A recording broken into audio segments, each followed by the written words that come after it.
All right, welcome to TAP. I'm so happy you're here. I'm Mannah, and today we are joined by Stephen Washington. You are a movement master, a recovery advocate, and author of the book that I think we're going to speak mostly about today, Recovering You, Soul Care and Mindful Movement for Overcoming Addiction, published in 2022. Welcome, Stephen. Thank you. Thank you so much for having me. Nice to meet you, Mannah. Yeah, I'm really pleased to meet you because I I met your work because I recently started to work within addiction at a as a social worker at a drug rehab clinic. That's kind of my day job. And then I have the astrology and therapy and podcasting next to that, right? But that's my day job as a social worker, and that's how I met you. And then, of course, I fell in love with what you do because I'm also a qigong lover, right? So we have so much in common. But I wanted to start with this question about what kind of addiction is your work directed towards overcoming? Well, believe that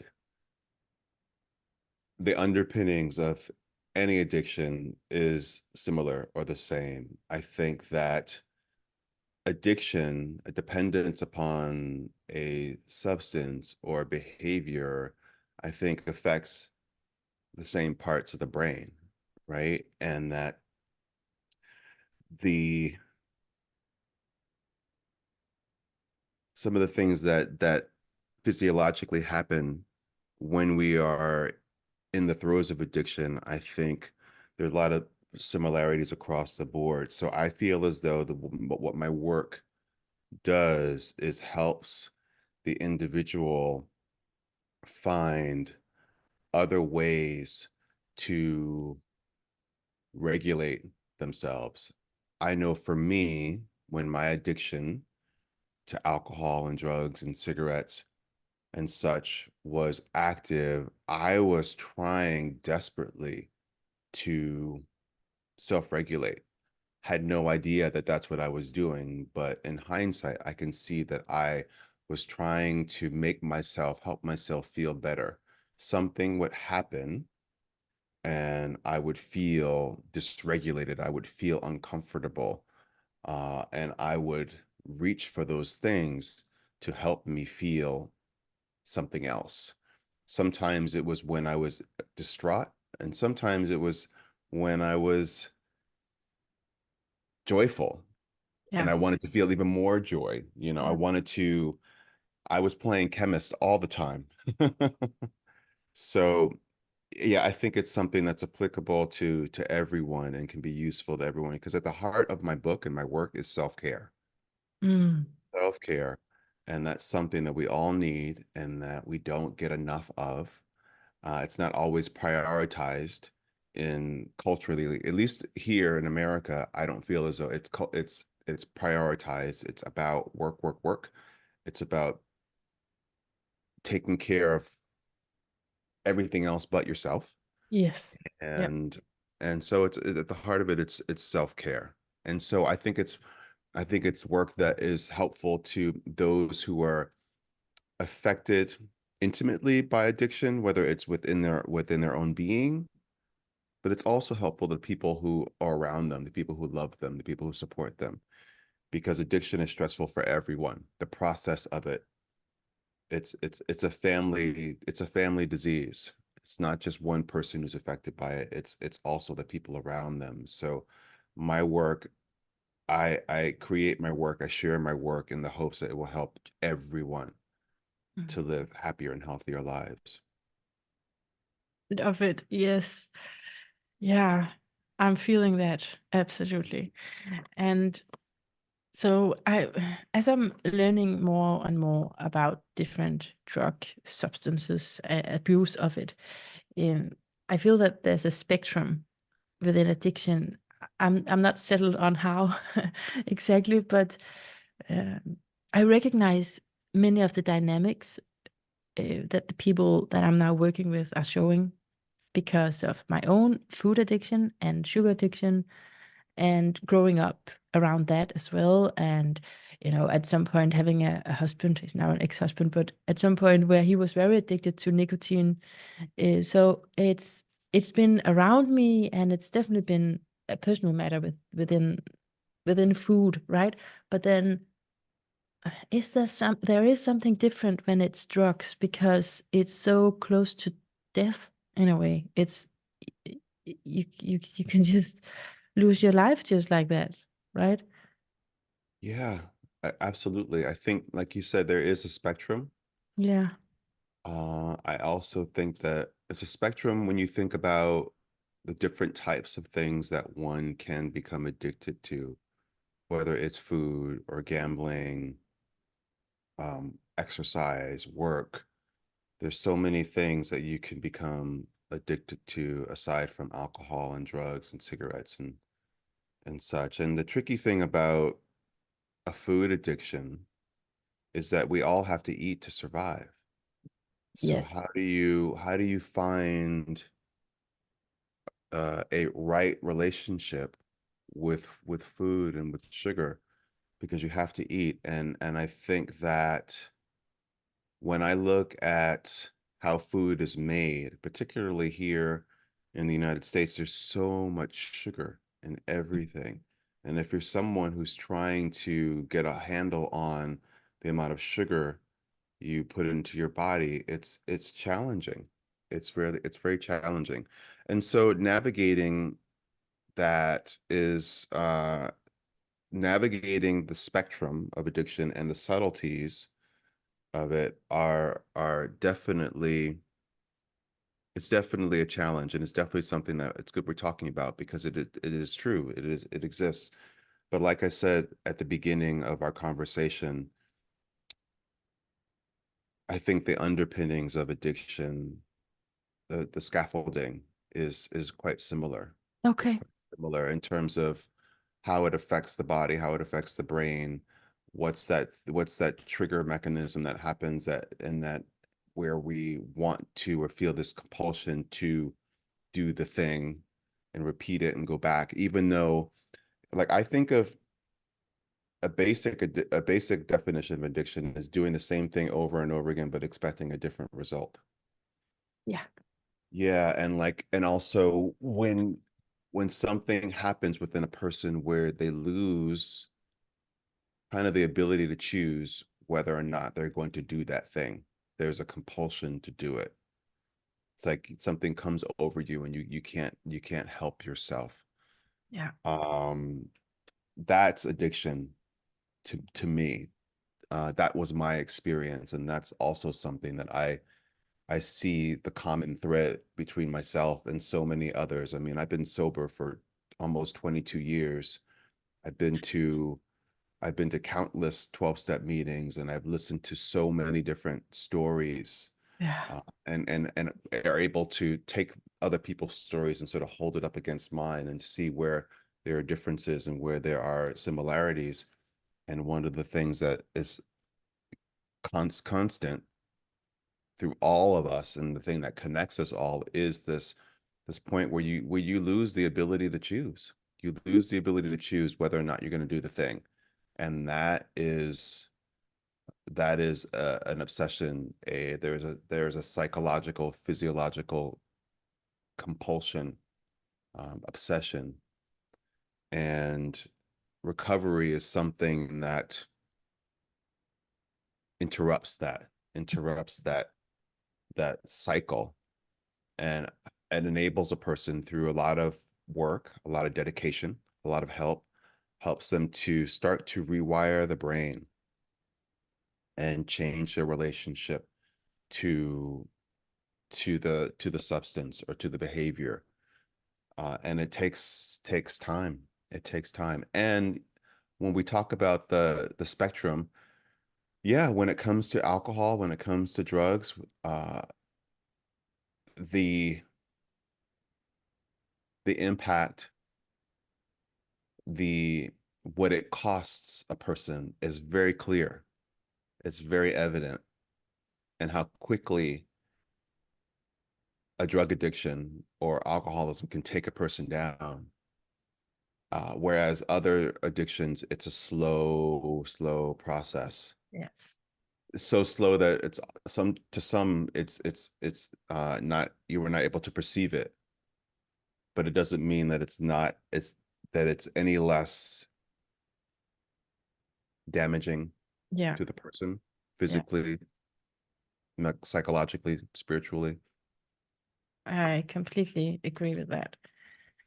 And I mean, before I started working there, I did do an episode on addiction, and I was like, I'm stopping with the intake of sugar, and I have, and successfully, so I'm very happy about that. Um, but um, but in that one, I was kind of not sure about that difference, and I do see that there's a difference now between having. I mean, maybe it's just that you see it very clearly when it is a drug that you go out to buy, and it's not candy, you know, the sort of thing that's more accepted in society, unfortunately.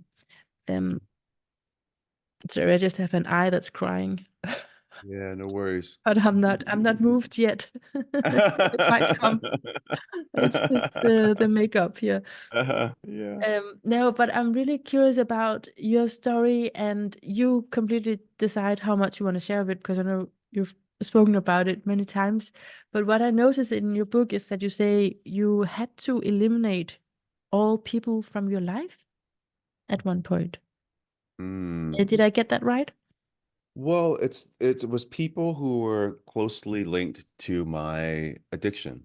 Yeah. I had to look at some of the friendships that I had and what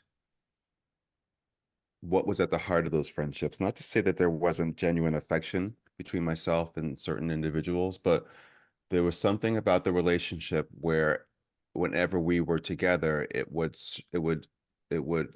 circle around drinking, or it would circle around doing drugs. It would circle around destructive behavior. Yeah. And so I had to make a choice, because at the beginning, being around those people were very triggering for me. And I didn't know how to respond to that trigger in a very healthy way. So the best thing I could do for myself was to put distance between myself and certain people. And that was really difficult. That was Yeah. difficult because I had become dependent upon those unhealthy relationships for a long time. And it's not that the people were bad people. They were just as sick as I was. Mm, Maybe I was just in a different place in my life and in my experience where I was able to recognize that and want something else for myself. And so I had to just put some space between myself and those people. And eventually, some of those people are a part of my life again, but in a very different way. But it took time. It took time, and it took having some difficult conversations with people. But it's not even just people. You have to change other aspects of your life too. Like when I was getting sober, there was certain music that I couldn't listen to because the music would, and I mentioned this in the book, the music would incite memories and feelings of the past and the things I did while listening to that music. So it's mm, just too much, like house music. And I love to go out and party and dance. And I couldn't listen to house music because it would just trigger me. It took me a while. And there's certain like sort of sad songs too, like Luther Vandross. I used to listen to his music, and Billie Holiday when I would, be home alone drinking and using drugs. And I couldn't listen to some of that music for a while. mm, And then also neighborhoods. There were certain neighborhoods that I had to avoid that might have been on my normal route from, like, say, work to home, home to work. I mm, had to avoid certain places because it's like, oh, there's that bar that I went in and I got so drunk there, and this mm, happened there, and this is where I would always sort of end up. So I mm, just had to just change things up in order for me to not feel so vulnerable in those early days. And eventually I could go back to those neighborhoods. Eventually I could connect to those people again in a different way. mm, Eventually I could do things, but I was very clear about what my intention was. And my intention was not to do those behaviors that caused me so much pain in the past. But before they caused me pain, they also brought me joy because it was a way for me to make myself feel better. And then for a while it worked for a long time. I mean, we never do things like that unless it works to some degree for Yeah. a period of time. And then eventually it just flips and it stops working. Mm. Yeah, so it does have that effect of regulating the emotions you were talking about before, but then regulating them away. I mean, not in a healthy way, at least. Yeah, not in a sustainable way. But Mhm. but so, and we know that as we're visiting the past here, we're we know that now you are this recovery teacher and a movement teacher. Um, but it is interesting when how that mixed together, because there was the addiction, and then but you've been a dancer for a long time, right? Yes. So were you ever influenced as you were dancing, or how did it work for you? Oh, in terms of my using my Yeah, addiction? yeah, was that before? Yeah. I was very good at not being under the influence when I was working. Okay. I could count on one hand how many times in my entire dance career where I was under the influence when I was working. I just didn't like feeling out of control when I was in a work environment, so I just wouldn't do it. There were a few times when on a two-show day, I would go out and have a meal in between and maybe have a drink or two. So I would show up to work afterwards and just feel a little buzzed, but not like drunk. But Right. I didn't like that. I didn't like that feeling. It was one of those things that I waited until the end of the day to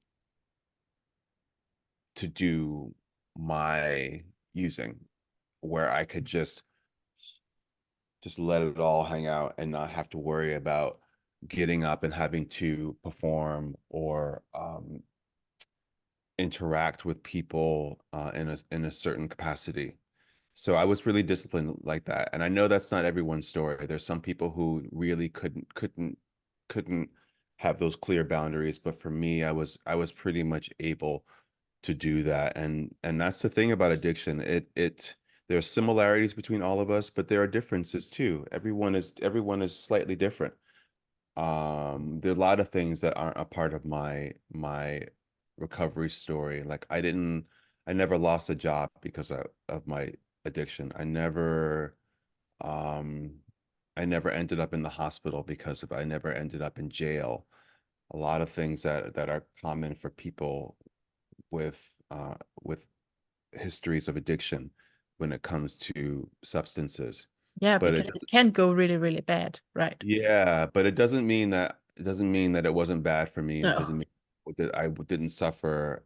It's just different for everyone. I feel as though for me, uh, I didn't lose a lot of those material things, but I lost my soul. Like Wow. I would look at myself in the mirror sometimes and not be able to recognize Yeah. myself and my behavior and the choices I was making. Like I couldn't I would look at myself and say, who is this person looking back at me? Like what is going on? I'll never forget a night when I was living in Toronto, and that was when I was really in the throes of my addiction. It was I consider my bottom when it comes to my addictions to be about 2 years long. Okay. About 2 years long. And it began around the time I started dancing in the Lion King, and I was living in Canada.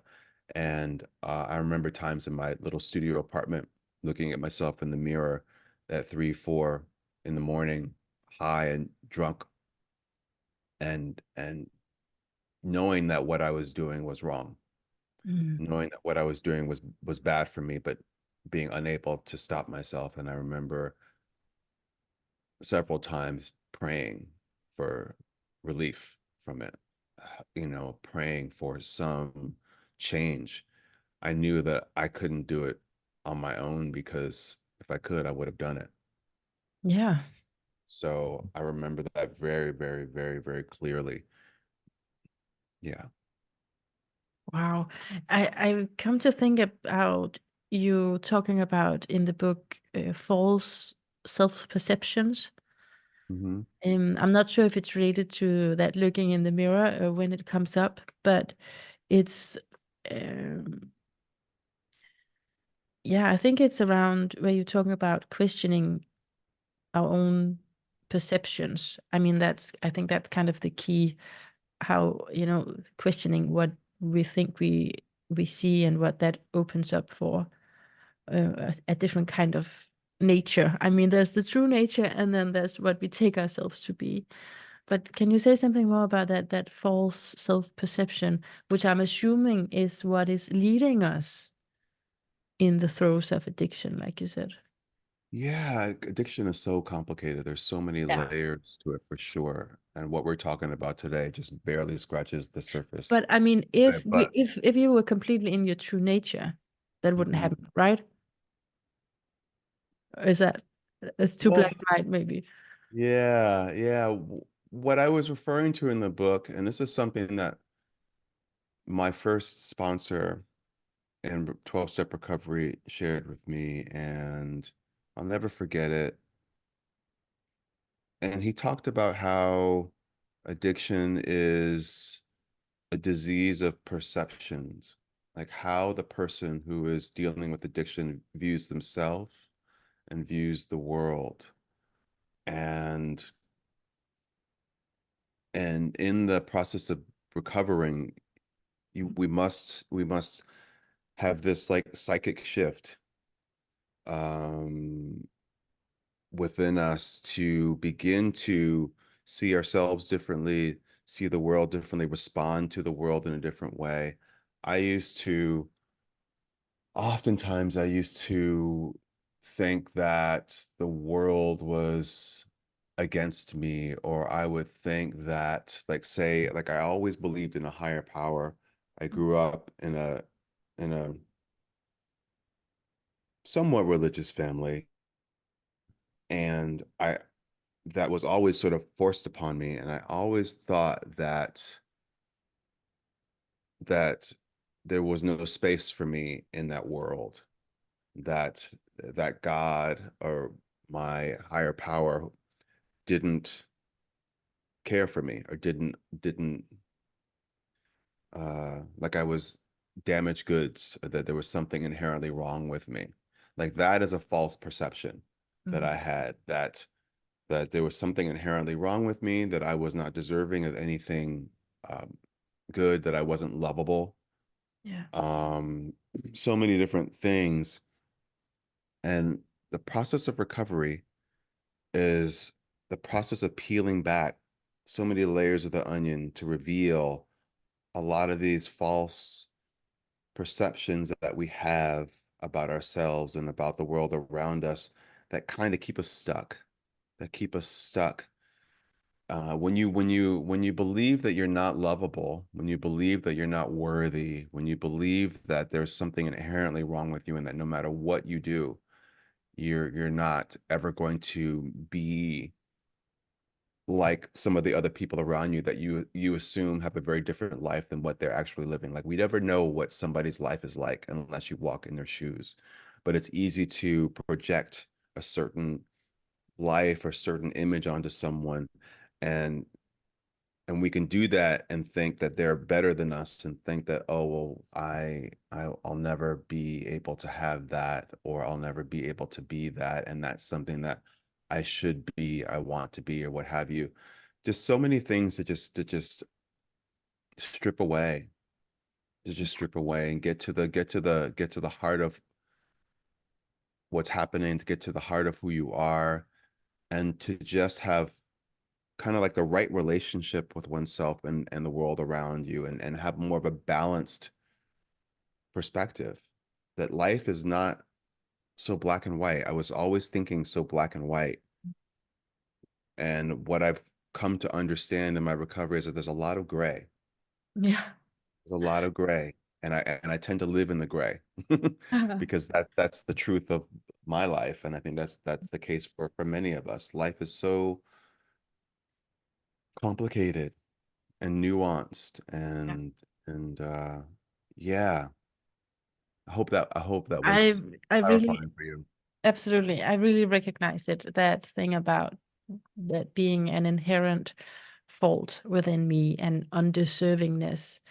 And you were speaking about religion. Something that I speak a lot about is religious trauma, because I have that. So for me, I feel it was even said quite literally within that culture of religion. But then many people who've not grown up with religion, they're still affected by that Protestant culture. It is just some of it has is still around, telling us that we are not worthy in and of ourselves, but in what we do, for example. Yes, That kind of understanding. absolutely. So completely resonates. Um, I also want to ask you about managing fears and unpacking fears is something you talk about. And I do also want to say to the listeners, because you already know that you are Scorpio. And yeah, and this is the territory. This is the perfect territory. We talk about in evolutionary astrology that there's an evolutionary intention for whatever is in our chart. And just just on that bird view uh, level, I can say that the Scorpio is definitely about looking into exploring the shadows and having that honest look on our weaknesses, on the limitations. So yeah, it's just when you're talking about uh, fears, for example, and what is false, then I feel that's really that Scorpio power. I mean, I admire that, you know, that you went there, um, rather than just, yeah, I don't know, living in control or something, because yeah, you have to dive deep in order uh, to see what's really going on. Yeah, I feel like recovery, and I don't even mean like one of the things that I say about the book too is that I feel as though we're all in some sort of recovery, and because I think recovery is of, but how I think of recovery is that it's a process of transformation, and we're all transforming, we're all changing from one thing to the other over time, and so I think it's very applicable to many, and I think that for me, in my process of recovery, that I've had to look at my fears, and I grew up as a very fearful child. I Mhm. grew up in a family, a household where fear was kind of pumped into us, and I think that's for many different reasons. I grew up, of course, in the United States, and the United States has a very dark history around race and trauma surrounding race and the history of race and slavery. And my parents both grew up in the South, and when they were young, they immigrated from the South to the North, in part because they were fleeing harsh Jim Crow laws that is, what came about after slavery ended. And and so there was a lot of fear. There's a lot of fear. There's like fearing for your safety and your well-being. And and my parents, particularly my mother, was just always fearful. There was always a lot of fear. There's a lot of fear about the unpredictability of life, and always looking at the world as like the world is out to get you. You Mhm. can't trust anyone. You'll never have enough, never have enough money. We'll never have enough money. We might end up living in the park, sleeping on a park bench because there's just not enough money. Just all these types of things, these messages that I would get as a kid. A lot of them I felt. were messages that I should not have gotten. Yeah. Yeah, that children shouldn't be burdened with adult responsibilities and adult worries because we have no way of navigating that, managing that, understanding that. Um, but there's a lot of fear that was just running through my family, and I think that I've had to have a better relationship to it. And one of the things that you do in 12-step recovery when you're working the steps is you make a fears list. And I take people through that in the book, where my first sponsors had me write out my fears, everything that I could think about that I was afraid of, and then take each and every one of those scenarios and like play the tape through to the end. Like, okay, what's the worst case scenario if this fear happens? And I think at the heart of all those fears is that, oh, if this thing happens, then I won't be able to be okay. I won't be able to survive it. I won't be able to take care of myself. I won't have what I need Yeah. to survive. Um, and so when you look at that and you hold it up against the truth, which is at that time I was 30 years old. I'd already experienced so much and so many challenges, and I survived all of them. And I'm sure I had very fearful moments through all of them, but I survived them all. I Yeah. did better than survive. I thrived, and so it's just a matter of being able to look at that. So then being able to be like a detective and do a little fact finding, and then holding the evidence up against the fear, and then it kind of it's like being in a dark room and turning the lights on. Yeah. Like you're fumbling around in the dark because you don't know where you are, but once you turn the lights on, you can see where everything is, and you're like, oh, okay, I know where I am, or I know how to navigate this space. Similar, it's similar to that when you start to look at your fears in a different way, and also to remember that everybody's got fear. Everybody's deals with fear, and it's not something that's unique. And fear is sometimes a healthy thing. Fear keeps us safe. It's a primal emotion. And so again, having like right relationship with fear is something that I've worked on in my recovery. And I think anyone who is in recovery and been really doing the work on themselves over a period of time, that's part of the work. That's part of the work. So that you're not ruled by your fears. Mm. And so you know that you're not running away from that. So that's why it's part of the addiction, overcoming addiction process. Yeah, yeah. I think you're not you're more present for life. You're Yeah. more present for life. And and you know, fear is something that we all deal with. And it's like in order to really be in recovery, you have to learn how to be more uncomfortable, more comfortable with being uncomfortable. Yeah. Yeah. I see that. Yeah. Yeah, and living life on life's terms. Mm. Yeah. So the Mhm. acceptance piece of this is how it is. It's a sometimes the world is a terrible place and it's gonna feel really difficult and tough, but I'm here.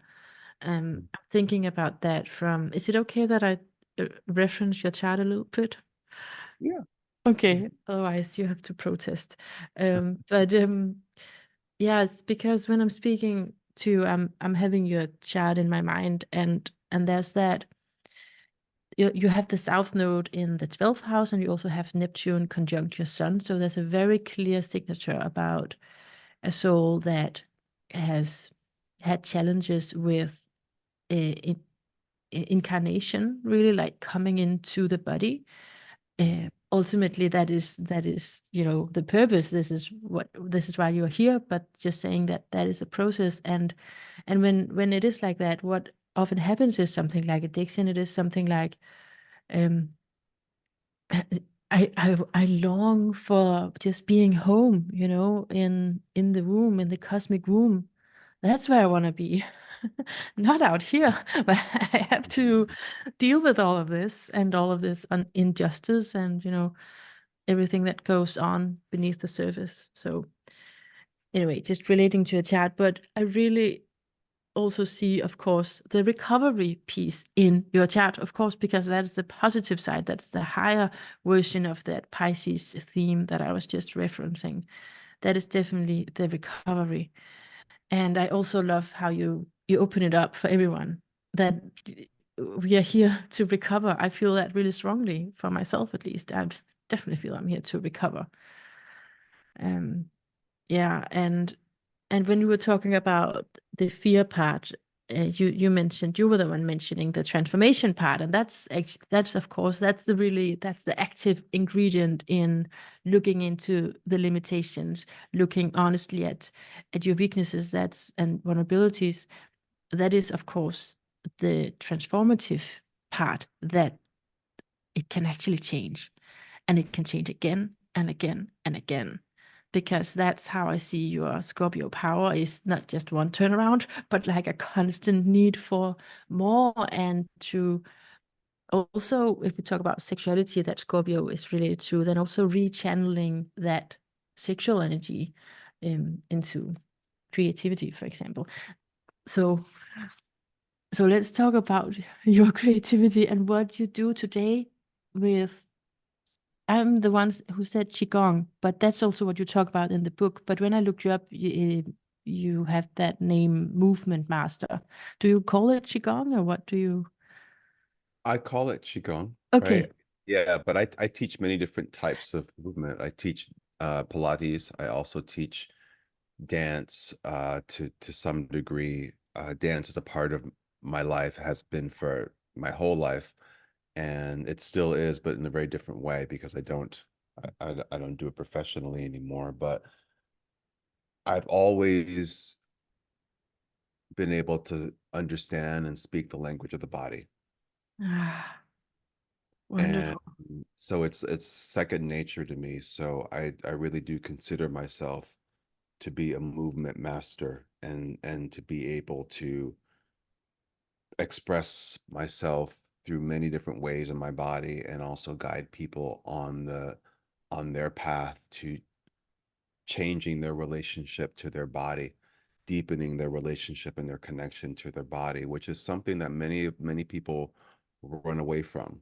They run away from this shell that this flesh and bone that they live in for many different reasons. For some, it's trauma um, related to their body and maybe what happened to it, and so I try to, through movement, through mindfulness, through breathing, through meditation, try to help people to reconnect to this home.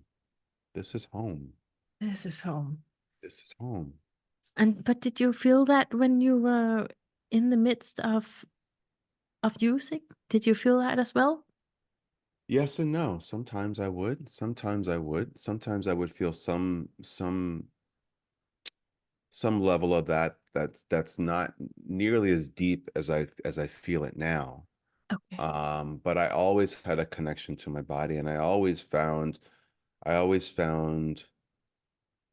moments of peace and escape and transcendence when I was dancing, when I was moving. Always, always, always. And so I think that dance was something that it saved my life. Dance, the arts saved my life because it it's a passion that I had. It's something that always kind of lifted me up. Mm. Um, I grew up in a very chaotic environment, and when I discovered my ability to dance and the arts, it was like something had, breathed life Wow. into my being. And so I always held it in such a place because of its uplifting nature and powers in my life. And so I've always had that kind of connection to it, even in the midst of my my addictions. And I'm grateful for that because not everyone is that lucky. People lose their lives, people lose their health, they lose their ability to to do the things that they took for granted and love so dearly. No, that's a tremendous resource, absolutely, that you were able to Mhm, find movement, mhm. mm, continue to move. But so what did Qigong give you that dance could not? Well, there's the thing about Qigong, and you know this as a Qigong enthusiast and teacher, that everything is energy, right? So the physical body is a dense form of representation of energy. And then there are subtler energies like our emotions and our thoughts and consciousness and things that we can't see. And and the important one big key part of the practice of Qigong is that we become more skillful at managing our energy. Yeah. And managing my emotional energy and my thoughts always been very challenging for me. And when Qigong came into my life, I was in Chinese medicine school, and it was a very stressful time for me. I was going through a lot of anxiety and fear and worry, and Qigong was a practice that allowed me to become more skillful at managing that energy, Mm. that of being intentional, and how, because one of the things that energy is designed to do is to flow freely, but because of disease or because of uh, emotional challenges, that energy can become stuck and stagnant. And so Qigong was a practice and still is a practice that helps me to process things that I'm feeling, helps me to zoom out, because when you're going through a challenging emotional time, often it's we're just in the moment and you can't see beyond it. And Qigong helps me to zoom out. And when you can zoom out, you can have a better sense of what's happening.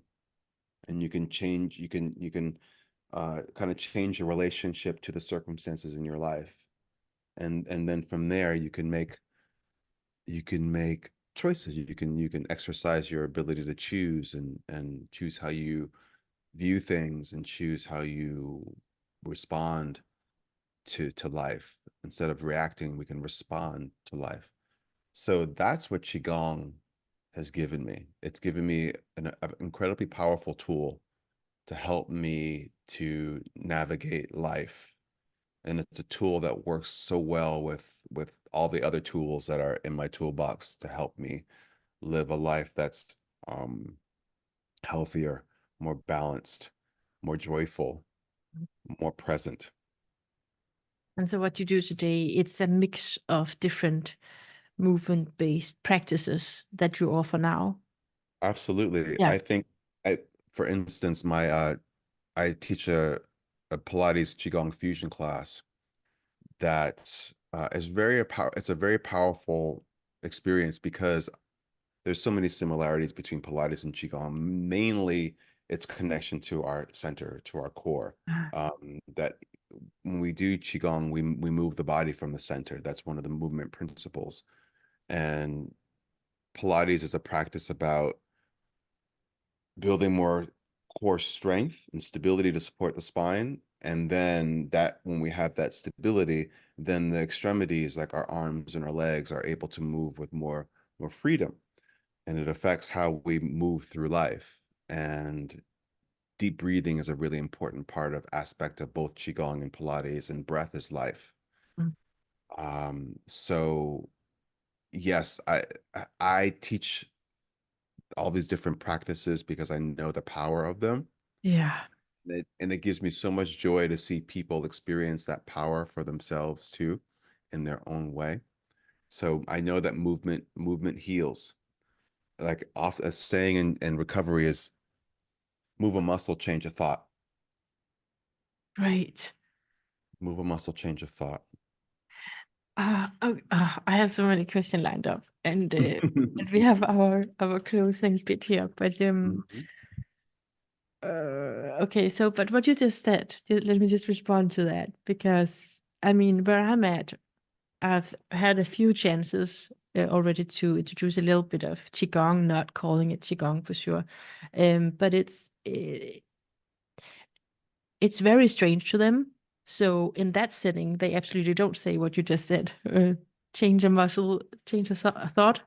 So Mhm. where does I mean? Not everywhere in recovery they say that, right? No, I mean, I think it's one of those things that you when you look through the literature and 12-step recovery, you're not going to see move a muscle, change a thought, but it's just something that it's just one of those things that has kind of come about in conversation Mm. in the rooms of recovery. Yeah. I'm just saying it because some people are. I mean, that's your gift, right? You've always been felt so safe within your body, connected to your body, and connected to movement. But within our the standard culture, it's still a strange thing, right? Yeah. Yeah, and I when it comes to introducing a practice like qigong to people who've never heard of it before, who might be wary of it, I always start with the breath. Mm, And that even deep breathing is movement. yeah, There are things that are happening internally in order to make the process of respiration happen. And we all have to breathe, right? We yeah, can't live without breathing. We all have a connection to our breath, and the depth of that connection varies from individual to individual.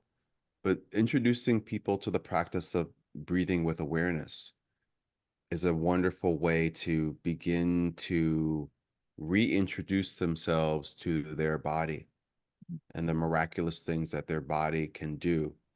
And that deep breathing, paying attention to the breath, is quite energizing in one respect because chi is the most air is the most accessible form of chi energy that there is. But then there's also an aspect of it that's very calming and self-regulating. yeah, So getting people to have that experience with awareness, because we take countless breaths in each day, but we're not paying attention to each breath that we take. There's no way we could possibly could. mm. But to just take some time to breathe with awareness for 5 to 10 breaths is a very powerful and impactful experience. It really is talking about fear, right? I mean, I've been holding so much fear in my lower dantian, really, in that area, Mhm. um, and unconsciously, of course, and still to this day, keep I have to keep releasing because it just contracts because it's been contracting for so many years. So that is very powerful. Yeah. Stephen, I want to just make I'm I'm pressed for time here, so I just want to make this one question. Uh, what's your spiritual philosophy in all of this? Because we've been talking about your story, we've been talking about how you're now, helping others to recovery, and it's through the body and through movements. But what's the spiritual side of this? And I mean, you must have grown into that as well, whatever your spiritual philosophy today is. Well, my first thought in response to your question is that part of my spiritual growth and development and my recovery is to look at life as a spiritual experience. Everything is a spiritual experience. Everything is here to teach me. Everything is here to encourage me to be more and more of myself, more and more of myself. So it's not my spirituality is not of course it's very personal to each and every one of us, but it's something that helps me to see the spirit or see the divine in everything that I see, everything that I do, to know that there's nothing that my higher power doesn't have its fingerprints on it, and that's part of my spiritual journey. Like that's what where my recovery has led me to. And I think that that's very much in alignment with what we do, what we talk about, what we teach in Qigong, that we're able to look at everything as energy, Mm. and that there are connective threads between everything in the universe, that we're not separate. We're all smaller parts of a greater whole. And to me, that's spirituality. Finding the ways that we are connected, finding the ways that we are more alike than we are different, finding that sense of oneness. That's at the heart. Mm. That's at the heart of my spirituality and the work that I do personally, and what I try to impart to other people, and for them to take whatever it is that they need that works for them, and to leave the rest. Yeah. Yeah. Yeah, that's a good one, because then that's separating it from something very organized, right? This is your personal experience. And I actually want to ask you about that word as well. What is the Stephen Washington experience? Why do we have that term? Because my work, I can't separate my work from my life, and my life from my work. And my life is teaching me so much. And I know that through my own experiences, I have something very valuable to share with other people Mm. that will, in some cases, enlighten them, teach them something they didn't know, and maybe it'll arrive in their life at a time when they need it. And then on the other hand, it also shows that we are very connected, that we're not so unique. There's something that someone might be going through that they think they're the only person who's going through that, who's ever gone through that.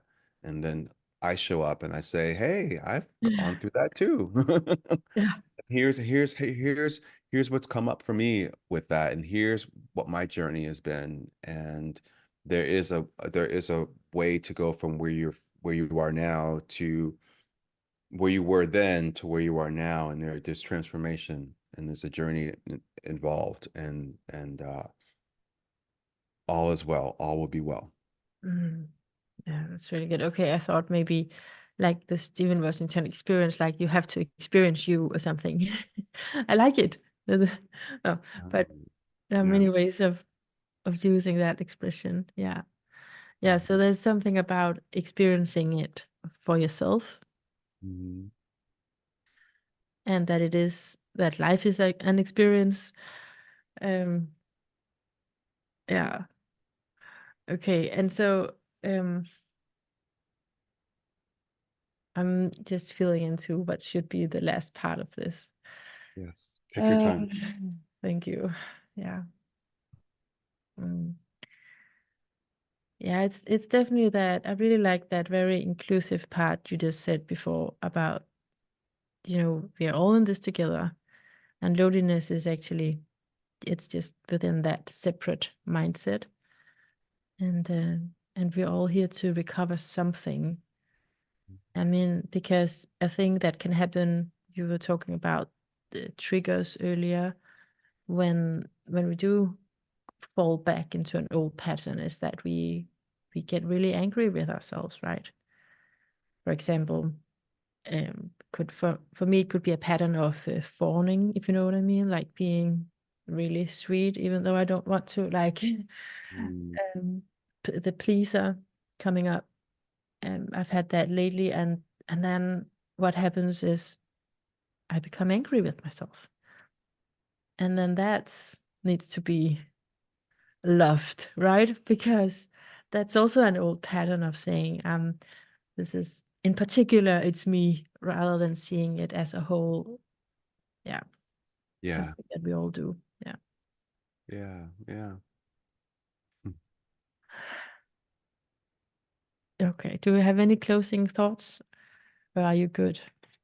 No, other than if anyone wants to learn more about me or engage with my work, go to my website, stephenwashingtonexperience.com. You'll see all of my offerings, like my membership community, SWE Studio, where I created a online studio that provides affordable, accessible wellness content on demand. Um, I also offer one-on-one sessions with people who want a more personalized experience of learning how to manage their energy more efficiently. And then, of course, there's my book, Recovering You, Soul Care and Mindful Movement for Overcoming Addiction. It's it on the shelf behind me. I can see it behind you. Yeah, I Yeah. definitely recommend it. I enjoyed it as an audiobook where you're reading it. So Yeah. that's really Yeah. lovely when it's the author reading the book, and there's an exercise for every chapter, I think, right? Yes, yes, yes. And you can also find me on all the social media platforms like Facebook, Instagram, TikTok, you name it, I'm there. Cool. YouTube. We'll come experience you there.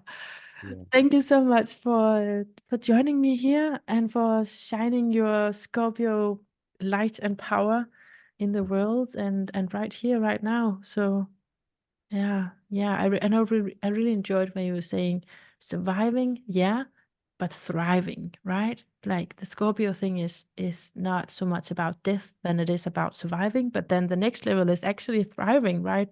Being Mm, empowered by all the dysfunction that you've been through, mhm. being empowered by it from it. Yeah. Thank you so much, Stephen. My pleasure. Thank you for having me.